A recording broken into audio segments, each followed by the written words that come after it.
Татар тілінің статусы нинди? Ол кухня тілігіне түгілме? Өліп барушы тіллер исемлігіне кандидат болмасмы? Шондай сұраулар менің ойымда еш туа. Қызғаныш бұл ғайбет кіне түгіл.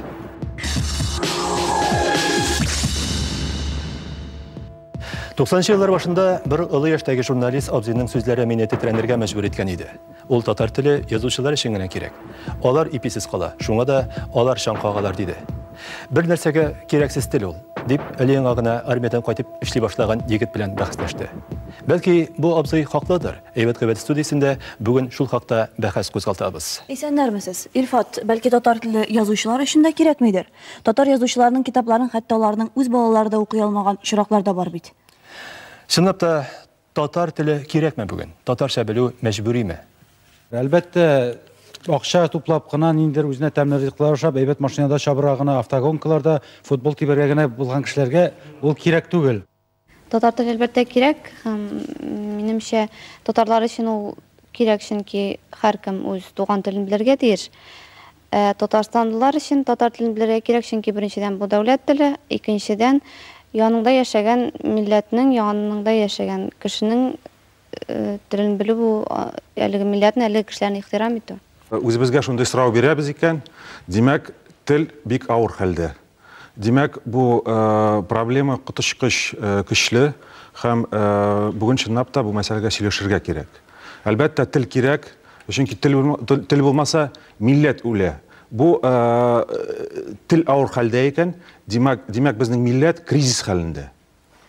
Телнең кирәклеге иң беренче чиратта, менә Мансур әйтеп китте, ул татар халкын милләт буларак саклап калу өчен кирәк. Шушыннан тагын бер сорау туарга мөмкин. Татар халкы үзе гомумән кирәкме? Менә мондай сорау, куркыныч сорауны тудырмас өчен татар телен белергә кирәк, халыкны саклау өчен. Ничек инде ул туган телен кирәк булмасын? Ул минем өчен шундый сорау белән тең, сиңа һава кирәкме, сиңа су кирәкме дигән әйем. Ничек инде ул туган тел кирәк түгел. Ләкин кызганычка каршы безнең халыкның күпчелеге шулай гына уйлый бит ул. Кирәкме, кирәк түгелме? Шуннан гына чыгып. Һәм менә бу минем өчен иң хәзерге көндә иң зур проблема дип саныйм безнең өчен. Гомумән. Чөнки халык гади уйлый. Миңа кирәк түгел, минем балага кирәк түгел, ул миңа тормышта кирәк булмаячак, шуңа күрә нәрсә кирәк ул тел. Кызганычка каршы күпчелек халык шулай күз алдына китерә телне. Кирәк түгел, кирәк түгел. Кирәкме, кирәк түгелме? Тиздән Казанның 1000 еллыгы җитә һәм безнең Татарстанга төрле төбәкләрдән, чит төбәкләрдән кунаклар киләчәк. Һәм Татарстаннан читтә яшәүче татарлар татар телендә сөйләшкәндә без ана телебездә софт татарча сөйләшә алмасак, минемчә бу безнең өчен оят булачак. Финляндиядә татарларга татарның хаҗәте, татар теленең бөтенләй хаҗәте юк бит. Бөтенләй хаҗәте юк. Алар үзләренең телен онытмыйлар. Менә бер гаиләдә булганда минем шундый балалары татарча рәхәтләнеп сөйләшә. Алар инде тормышта бөтен нәрсәгә ирешкәннәр. Аларга инде татар теленең хаҗәте дә юк. Менә алар сөйләшәләр. Безгә үрнәк итеп сөйләшәләр. Бу бит минемчә кешенең ичке дөньясыннан, үзенең ичке кешенең шушындай тәрбиясе булырга тиеш әле. Гаиләдән килә торган, югарыдан, киресенчә түбәннән, астан чыкка торган ниндидер бер тамырлар нитәргә тиеш. Хәрәкәткә килергә тиеш минемчә. Анда җиди эзләп кенә татар, менә шул җиди эзләп татар, аның балалары татарча белә. Андагы кешеләр әйтәләр, без өйдә башка телдә сөйләшмәйбез, татарча гына сөйләшәбез. Каннарына сеңгән татар телен саклап калырга кирәк. Менә шушы сорау белән без урамга чыктык. Безнең хәбәрчебезгә очраган кешеләр нәрсә дип әйткән икән? Шуны карыйк әле. Хәзерге балалар татарча сөйләшмиләр, чөнки алар өйдә, гаиләдә ул татар телләрен ишетмиләр. Алар күпчелек вакытта ата-аналар белән татарчаны сөйләшәләр. Мәктәпләрдә дә татар телен әзрәк игътибар бирелә, әзрәк сәгатьләр биреләдер дип беләм. Мәктәпкенә бакчагына өйрәтми баланы, идет сөйләшергә кирәк татарча. Семьядан да карыды дип әйтәм мин. Менә үзем татар түгел, татарча сөйләшәм. Юк, удмурт мин үзем.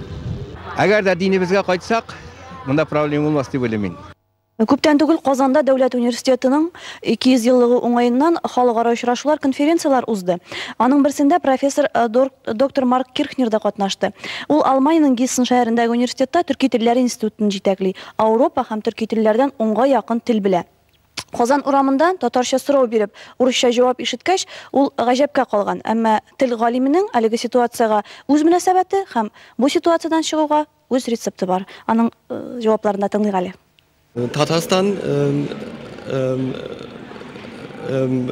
ülken büyük Rusya'nın içinden küçükene bir Respublika bolgandığı için bu şulay dep oyladım. Bırak Tatar tilinin oramlardan mekteplerden başka halka açık bolgan yerlerden aytılığı gerek. Tataristan'da mene bu halni umay yoqqa o'zgartirib bo'lama, qanday ishik? Bu halni o'zgartirish için güç gerek. Bu güçning Tatar halkının yüzünden keliği gerek. Şit illerden kızıksını bizim tilimizni öğrenip kileler. Bizning o'zimizga, mana şuşu Tatarga, Tatar balalarına o'zimizning tilimizni, ana tilimizni bilish için öğrenish için narsa qilmasha öyle bugün. Халық шушы хәлгә куелган. Безнең инде 500 ел дәүләтчелегез булмау аркасында ул бетүдән бетүгә бара, тагы да бетүгә. Дәүләт үзенең телен дәүләт теле итеп куя алмый икән. Безнең дәүләт кагазьләре татар телендә йөрми.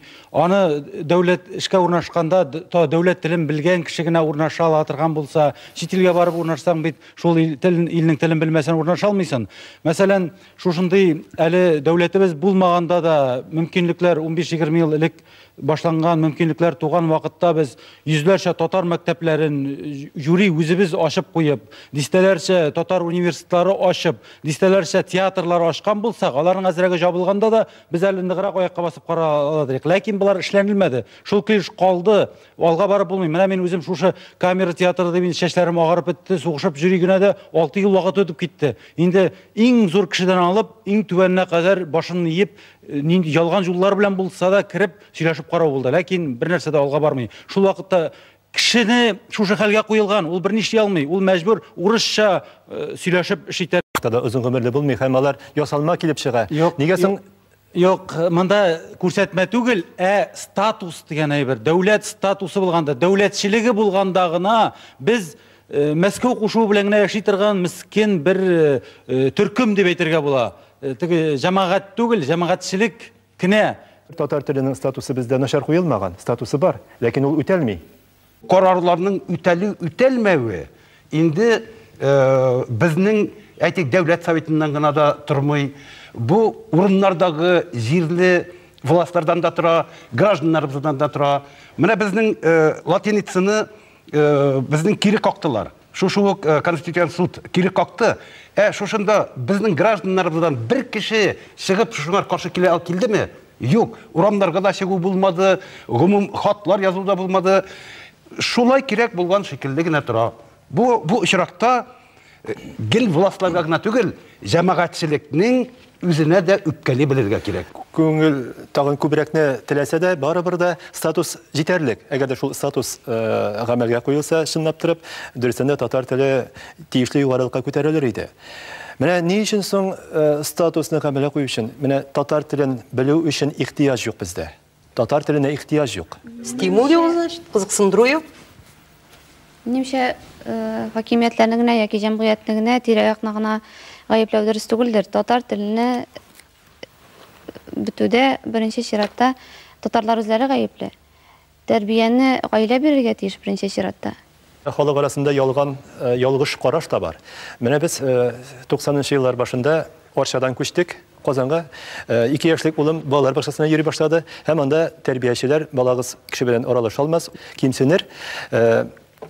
Урысча сөйләшегез өйдә диде. Мин әйттем, мин начар белгән телне нигә аны өйрәтергә тиешмен. Өйдә татарча сөйләштек.